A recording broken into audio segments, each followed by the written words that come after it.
Son las 7 de la mañana con 8 minutos.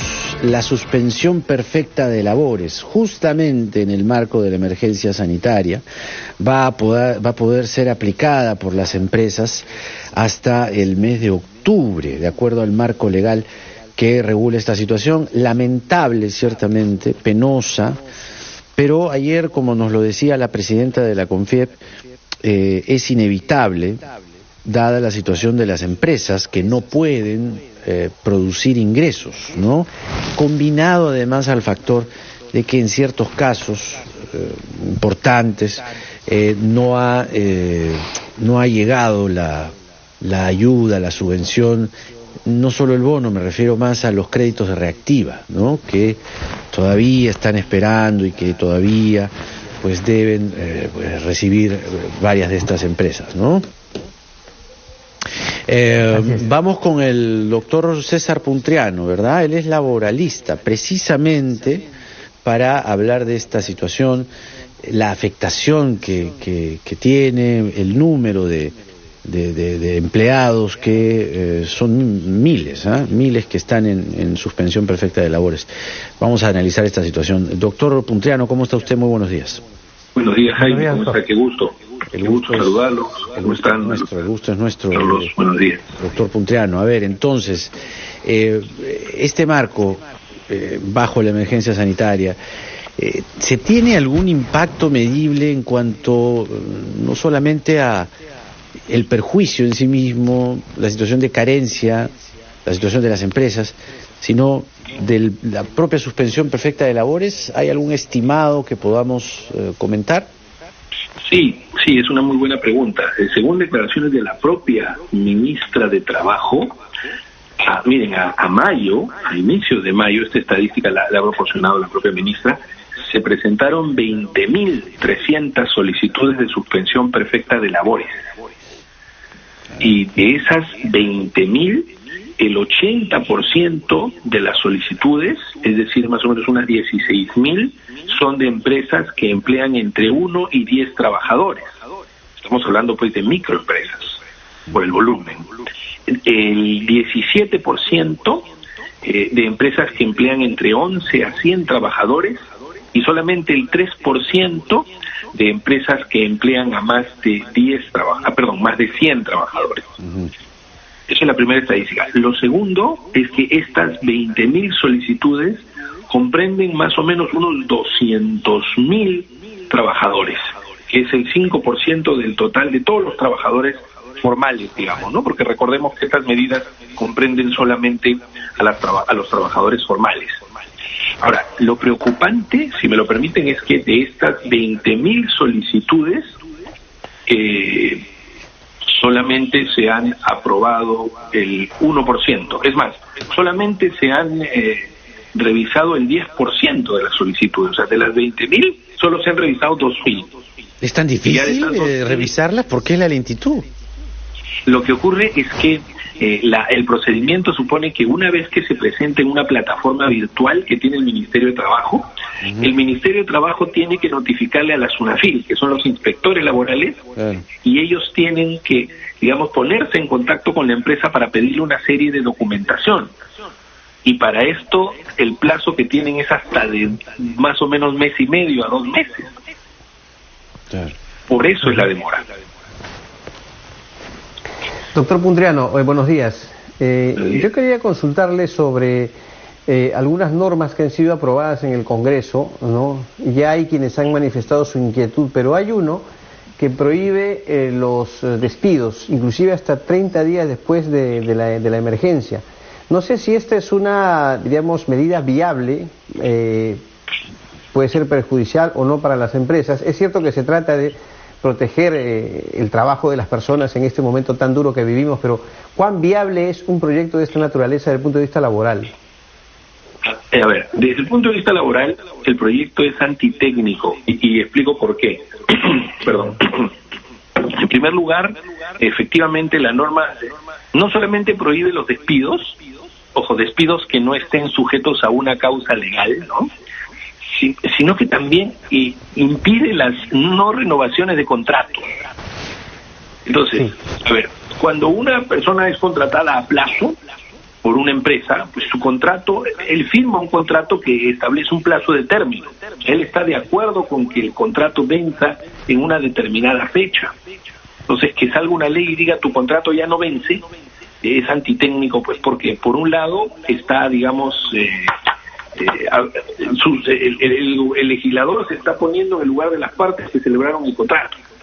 Pero no solamente eso, sino que también están diciendo que esta medida se aplica desde el inicio del estado de emergencia, es decir, desde el 16 de marzo. Sí. Y hay miles de contratos que no se han renovado desde esa fecha. Entonces eso supondría que las empresas van a tener que reactivar a estos trabajadores. Y muchas de las empresas que no han renovado es porque no tienen trabajo. Imagínense agencias de viajes que están paradas, no han renovado contratos. Sale una ley que les dice, ahora tienes que volver a reactivar a esos trabajadores, pero ¿de dónde se les va a pagar? Parece que eso no lo han pensado. Claro, parece una locura, ¿no? Ahora, doctor Puntriano, el Congreso ha aprobado un proyecto que obliga al Seguro Social a nombrar de manera automática a profesionales y técnicos de la salud. Y la señora Fiorella Molinelli, la presidenta de Salud, ha puesto el grito en el cielo porque, además de señalar que hay una afectación a 11 millones y medio de asegurados, recortes de acceso a medicinas, genera un perjuicio económico de 1.100 millones de soles. Quería preguntarle justamente el impacto de esa decisión, los alcances constitucionales o no, legales o no, pues para ver el camino que va a seguir. Pero permítanos antes una brevísima pausa y seguimos conversando con el doctor César Puntriano, abogado laboralista, el trabajo en tiempos de pandemia. Venimos.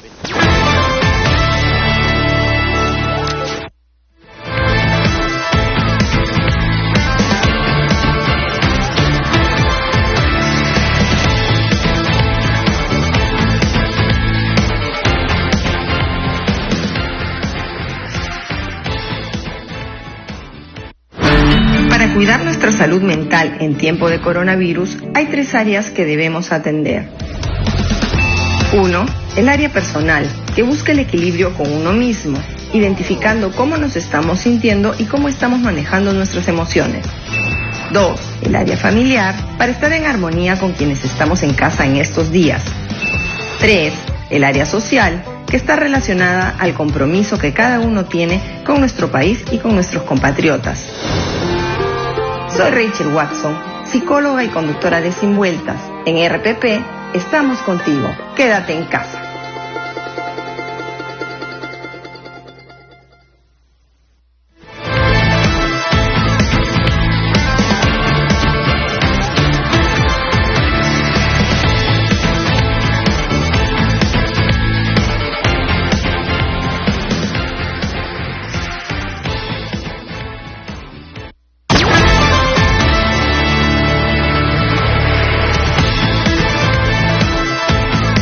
A las 7 de la mañana con 18 minutos estamos en la rotativa del aire por RPP, La Voz del Perú, en el día 83 de la emergencia por el coronavirus. Estamos conversando con el abogado laboralista César Puntriano sobre las diferentes cosas que están pasando en el ámbito laboral, ¿no? Y lo más reciente, doctor Puntriano, es lo que le mencionaba antes del corte, una ley de nombramiento automático aprobada por el Congreso, que según la señora Molinelli va a afectar a 11 millones de asegurados y un perjuicio económico de 1.100 millones de soles.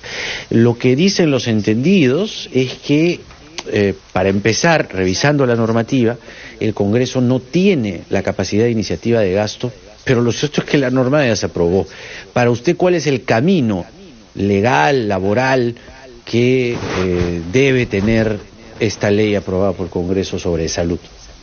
A ver, Jaime, gracias por la pregunta. En primer lugar, efectivamente, el Congreso no tiene iniciativa de gasto. Yo creo que la ley es antitécnica. Sin perjuicio de ello, todavía esta norma no ha pasado pues hacia el Ejecutivo para su promulgación, ¿no? Yo creo que lo racional sería que el Ejecutivo observe la norma, pero no olvidemos también que al Congreso le queda siempre la posibilidad de aprobarla por insistencia, como ha ocurrido otras veces. Claro. O sea, el Ejecutivo puede observar la norma, pero el Congreso la puede aprobar por insistencia. Esta norma, o mejor dicho, esta medida que ha sido aprobada, inclusive que fue aprobada a horas de la madrugada, ¿no? La norma que hemos hablado. Entre gallos y medianoche. Entre gallos y medianoche. La otra norma que hemos hablado hace un momento, de la prohibición de no renovación de contratos, yo creo que demuestra pues de que el Congreso no está enfocado, creo yo, en las prioridades que urgen al país en este momento, ¿no? Yo entiendo la preocupación por los profesionales de la salud, por la situación en la que están viviendo, especialmente en esta emergencia, ¿no? Donde ellos son la primera línea de choque que están apoyando a todo el país. Pero creo que estas no son las medidas, ¿no? Yo creo que hay que pensarlo, también ver la medida de manera estructural, y yo creo que el Seguro Social definitivamente debe pasar por una reingeniería. Vemos cada día de que las atenciones médicas no son, digamos, las esperadas. Aparentemente el presupuesto no anda bien repartido en la interna. Entonces yo sí creo que debe haber algún tipo de reingeniería, pero más adelante. Yo creo que no es el momento. Estamos en una situación, en una coyuntura muy difícil para el país, y yo creo honestamente que estas medidas deberían aplicarse después, ¿no? y ser estudiadas mejor. Doctor, uno de los motivos por los cuales se aprueba esta ley de nombramiento de servidores de salud y también del Ministerio de Salud, Juan, es que debe primar el principio de igualdad de derechos, ¿cierto?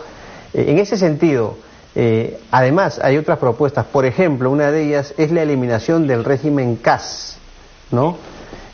¿Usted estaría de acuerdo con ello? O sea, ¿debe eliminarse? ¿Es también una medida o un proyecto viable? A ver, yo creo que más que eliminar el régimen CAS, ahora, yo sí creo, Carlos, que debe eliminarse de manera progresiva. Recordemos que ya hace muchos años está, digamos, en vigencia un régimen que busca unificar a los trabajadores públicos, que es el llamado régimen del servicio civil. Entonces yo creo que más que eliminar el régimen CAS ahora, lo que hay que hacer es fortalecer esta regulación sobre el servicio civil y buscar que progresivamente se vaya unificando el régimen de los trabajadores públicos, que es lo que quiere este servicio civil. Porque si ahorita se elimina el CAS, la digamos, consecuencia es o que vayan al régimen 728, que es un régimen que se introdujo al sector público a inicios de la década de los 90 y que se aplica normalmente para privados, o que vayan al régimen antiguo de carrera administrativa que se introdujo en los años 80. Doctor, perdón, sí. El tenor de las propuestas no va en ese sentido, va simplemente de manera tajante, eliminación del régimen CAS. Por eso le preguntaba si era algo técnicamente viable, lo cual creo no, pero usted es la persona autorizada. Es que en este momento no. Lo que pasa acá es que ¿por qué decir esta reflexión? Porque si tú eliminas el régimen CAS, la pregunta es, ¿a qué régimen van a ir a parar esos cientos de miles de trabajadores? Por eso yo reflexionaba de que hoy, como están las cosas, si eliminas el régimen CAS, o van al 728 o al régimen de carrera. Yo más bien creo que lo que tiene que hacerse es fortalecerse el régimen del servicio civil, que es un régimen laboral que busca unificar a todos los trabajadores públicos. Y ahí también deberían ir los CAS. Eso es lo que debería hacer. Decir eliminación de régimen CAS en un solo plumazo es una medida también antitécnica, Carlos. Ahora, esta situación nos está haciendo, doctor Puntriano, repensar muchas cosas, repensar políticas que estructuralmente hemos diseñado en el Perú y las hemos acatado, pero revisando algunos campos nomás, ¿no? Algunos sectores, la salud, la educación, hay cosas que se están repensando, se están rediseñando y es necesidad aplicar criterios más unificadores, más sociales, de mayor alcance para la población en general. En el caso laboral, entendiendo la primera complejidad que es la informalidad, pero también los diferentes regímenes laborales, la tan mencionada en la era pre-COVID, la tan mencionada reforma laboral que siempre era un saludo a la bandera, o que todos pasen a planilla, en fin, situaciones que la realidad misma no permite y no resiste. Para usted, ¿cuáles deberían ser las líneas maestras de una verdadera reforma laboral? Y si quiere le agregamos también la reforma del sistema de pensiones, que también está ahí sobre la mesa. ¿Por dónde cree usted que debe ir esta nueva mirada, esta nueva convivencia de lo laboral? Esa es una muy buena pregunta, Jaime, porque todas las normas que se han venido comentando estos días sobre la suspensión perfecta, el trabajo remoto, todas esas se aplican al 30% de la pega, ¿no? Que son los formales. La gran mayoría, casi el 70%, no hablamos de trabajo remoto porque ellos no saben lo que es remuneración mínima, no saben lo que es acceso a la seguridad social. Entonces, como tú decías, la mirada tiene que ser integral, pero no solo desde lo laboral, porque la informalidad está, digamos, inquistada en el sector de las microempresas, ¿correcto? Que son aquellas que si tú les subes un punto en algún impuesto, van a estar menos incentivadas a poder formalizar. Entonces, yo creo que para que podamos apuntar a ese objetivo, que es un objetivo de largo plazo, pues deberíamos buscar algunas medidas que incentiven al informal a cruzar la raya de la formalidad, pero no solo en el punto de vista laboral, porque una empresa que saque un RUC, que se formalice, pues ya está preocupada por el pago de sus tributos, por las fiscalizaciones que puede tener, por lo difícil que es obtener una licencia para operar. Entonces hay toda una serie, creo yo, de medidas legales que desincentivan a ese informal. Entonces yo creo que el estudio, las medidas deben pasar por una mirada integral. No solo decir, mira, ¿sabes qué? Formalízate que vas a pagar la mitad de los beneficios laborales, porque ese punto ya existe. Ya tenemos una ley que regula las microempresas que tiene un costo laboral mucho menor al de una empresa formal, al de una empresa mediana o grande, pero no ha surtido efectos. ¿Y por qué no ha surtido efectos en el tiempo? Porque la mirada no solo debe ser desde la legislación laboral, insisto, debe ser una mirada integral, laboral, tributaria, administrativa, la permisología, que se ha vuelto a nivel legal prácticamente una nueva especialidad, ¿no? Porque las municipalidades te piden tantos permisos, tantos procedimientos, entonces eso desincentiva a cualquiera. Pues yo creo que hay que darle una mirada integral, estructural a este problema. Y por otro lado, el tema de la seguridad social, que también va de la mano, porque un informal, así como no gana el sueldo mínimo, tampoco tiene acceso a la seguridad social. Entonces, yo creo que tiene que haber una mirada integral, tanto desde lo laboral y la seguridad social. Y en cuanto a la seguridad social, acuérdate que hay dos aspectos, ¿no? El acceso a la salud, lo que se llama la seguridad social en salud. Tenemos un sistema integral de salud que todavía no termina de despegar, un seguro integral que no termina de despegar, y el tema pensionario, que es otro problema. Ahorita la gente que tiene, digamos, que puede proyectarse tener pensión en el futuro son los formales nada más. Entonces hay que invitar a ese informal a la formalidad y establecer unos esquemas de pensiones que sean interesantes para que ellos puedan también, o sus trabajadores puedan también aportar. En otros países, por ejemplo, el gobierno subvenciona una parte del fondo de pensiones, realiza un aporte cuando se trata de empresas, de microempresas. Y también debería pensarse en, como se está diciendo también ya, que la seguridad social no solamente pues comprenda por un lado al público, por otro lado al sistema privado, sino que se hable de un sistema mixto, ¿no? Donde a nivel público se asegure una pensión mínima en base a un aporte y luego ya cada uno, de acuerdo a lo que pueda financiarse, aporte para una pensión complementaria. O sea, yo creo que la cosa supone, Jaime, un análisis multidisciplinario, porque esto no es un tema de abogados solamente, integral y de largo plazo, no es una situación cortoplacista. Ahora nosotros estamos enfocados, o debemos enfocarnos en salir adelante como país de esta emergencia que es tan dolorosa para todos, y por eso es que es muy preocupante que desde uno de los poderes más importantes, que es el poder legislativo, estén emitiendo proyectos antitécnicos que no son oportunos para la coyuntura en la que estamos viviendo. Yo creo que todos debemos trabajar juntos, ¿no? Entre el Ejecutivo, el Legislativo y la ciudadanía. Muy bien, doctor. Le agradecemos mucho por su participación esta mañana, doctor, en RPP. Ha sido muchas gracias, Jaime, muchas gracias, Carlos. Un abrazo a los dos. Cuídense. Muchas gracias. Usted también, el doctor César Puntriano, un muy distinguido abogado laboralista. Hablando, mira tú, Carlos, hay líneas maestras que seguir, y hay una situación muy compleja ciertamente en en nuestro universo laboral. Sí, dime.